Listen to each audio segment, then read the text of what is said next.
भाई साहब। घबराओ नहीं गंगा बहन, हम धर्म और सच्चाई के रास्ते पर चलने वाले लोग हैं।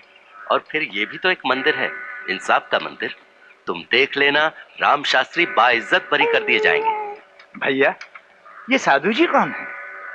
ये शिवनाथ शास्त्री जी, देवीपुर मंदिर के पुजारी। वकील साहब कह रहे थे हमारा केस अभी शुरू होने वाला है। तुम वहां जाके आराम से बैठो, मैं चलता हूँ। जाओ।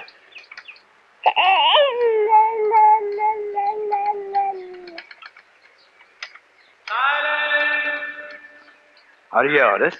वो तो मुझे नहीं मालूम।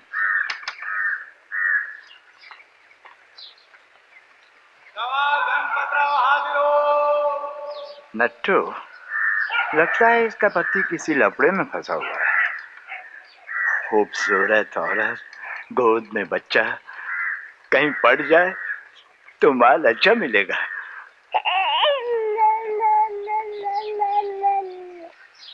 नमस्ते बहन जी, अभी थोड़ी देर पहले आपको शास्त्री जी के साथ देखा था। जी वो मेरे भाई साहब हैं। अच्छा अच्छा, मैं एक दो बार देवीपुर मंदिर गया हूँ, लेकिन वहाँ आपको कभी देखा नहीं। हम मधुपुर में रहते हैं। कोई मामले मुकदमे की बात हो तो मैं आपकी मदद कर सकता हूँ। मैं वकील हूँ ना। हमारे वकील साहब हैं। ओह अच्छा।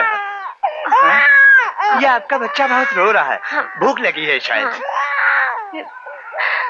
यहाँ कहीं दूध मिलेगा? जी यहाँ तो नहीं मिलेगा, लेकिन वहाँ नीचे कैंटीन है, वहाँ मिल जाएगा। कहिए तो मैं ला दूँ, मगर आप तो ब्राह्मण होंगी और मैं जो। मैं लाती हूँ। आप मेरे बच्चे का ख्याल रखेंगे? जी हाँ जी हाँ, मैं हूँ ना यहाँ। और फिर आपका सामान भी तो है, आप जाइए।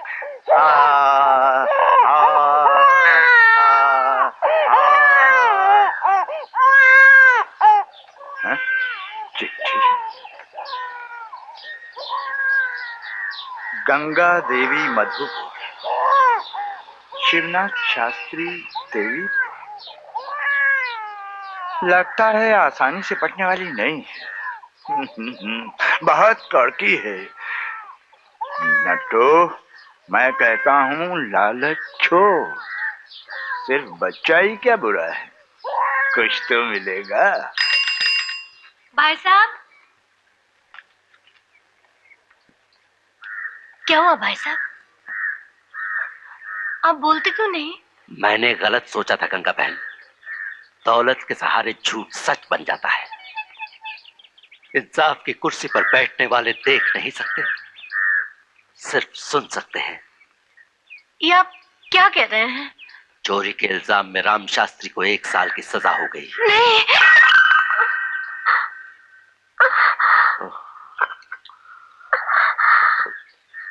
मुन्ने के लिए दूध लेने गई थी।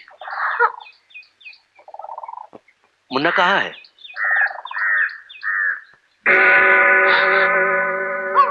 मुन्ना! क्या हुआ गंगा बहन? मुन्ना नहीं है इधर, और वो आदमी भी नहीं है इधर। कौन आदमी? वो वकील था, कह रहा था कि आपको जानते हैं। मुझे? नहीं शास्त्री जी, हमने अच्छी तरह मालूम कर लिया है। ऐसे किसी वकील के बारे में यहाँ कोई कुछ नहीं जानता।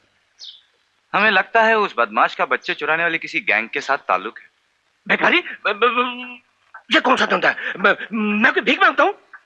तुम छोटे बच्चों को लाकर उनके हाथ पैर काट देते हो, अंधा गुंगा बना देते हो, उनसे भीख मंगवाकर पैसा कमाते हो, और उस कमाई की रोटी तुम खुद खाते हो और मुझे भी खिलाते हो। क्या बक रही है? लगता तू पागल हो गई है।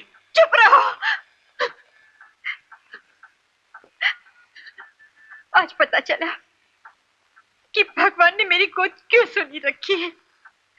ये सब तुम्हारे पापों का फल है। न जाने कितनी माओ की गोद उजाड़ी है, कितने बच्चों को अपनी माँ से जुदा किया है तुमने। ओहो, तू तो बात कर। लगता है कोई व्यापारी है। चल चल, तू अंदर चल चल।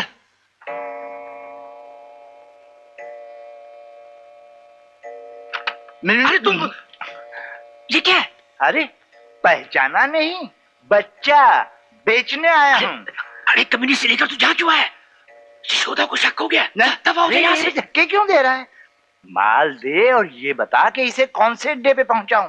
अरे इसे यहाँ रखकर मैं चार डालूंगा क्या? साथ में इसकी माँ को ले आता तब बात बनती ना। अबे तेरे पास कौन सी छोकरियों की कमी है? डाल दे किसी की गोद में और घुमा दे सिग्नल सिग्नल, बस माल ही माल। चल माल निकाल और बता कि इसे कहाँ डालूं। भाड़ में जाके डाल दे किसी गटर में, शक्करा दबाकर फेंक दे समुद्र में। हाँ। यशोदा देखो बेचारा नटू किस मुसीबत में फंस गया। मैंने सब सुन लिया है। शैतान हो, खूनी हो तुम लोग, दरिंदे हो। ला बच्चा दे मुझे। बोल कमीने, किस माँ की कोख उजाड़ कर लाया है इसे? इसकी माँ तो मर गई भाभी। मर गई?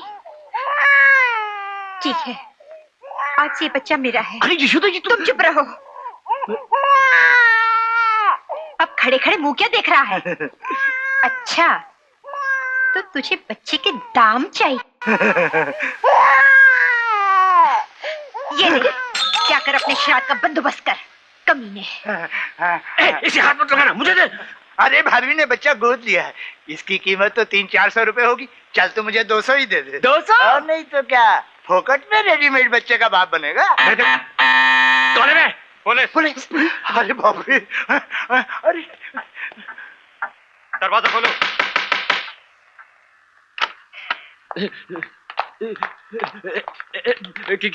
क्या बात है हुजूर?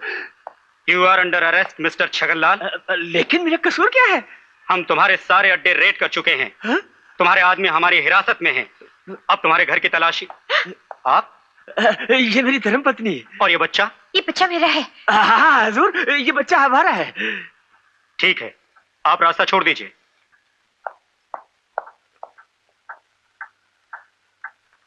कितने मनहूस कदम इस बच्चे के, ना जाने कौन से कटर से उठाकर लाया इस मनहूस को। नहीं नहीं यशोदा बहन, चाहे तुम कुछ भी कहो, घर तुम्हें खाली करना ही पड़ेगा। तुम्हारे पति तो गए 6-7 साल के लिए अंदर। छी छी छी, ऐसा धंधा। और नहीं तो क्या, कौन जाने उसमें हमारे मोहल्ले के भी 2-4 बच्चे होंगे। हाँ, और नहीं तो क्या, घर खाली कर दो। मेरे पास तो पैसे भी नहीं है, और ये छोटा बच्चा, मैं जाऊं तो कहाँ जाऊं? वो हमें नहीं मालूम। और फिर ये कौन सा तुम्हारा अपना बच्चा है? जाकर डाल दो किसी अनाथ आश्रम में। चुप रहो, ये बच्चा मेरा है, मैं इसकी माँ हूँ। तुम्हें घर खाली चाहिए ना? ठीक है, मैं इसी वक्त तुम्हारा घर खाली करके देती हूँ।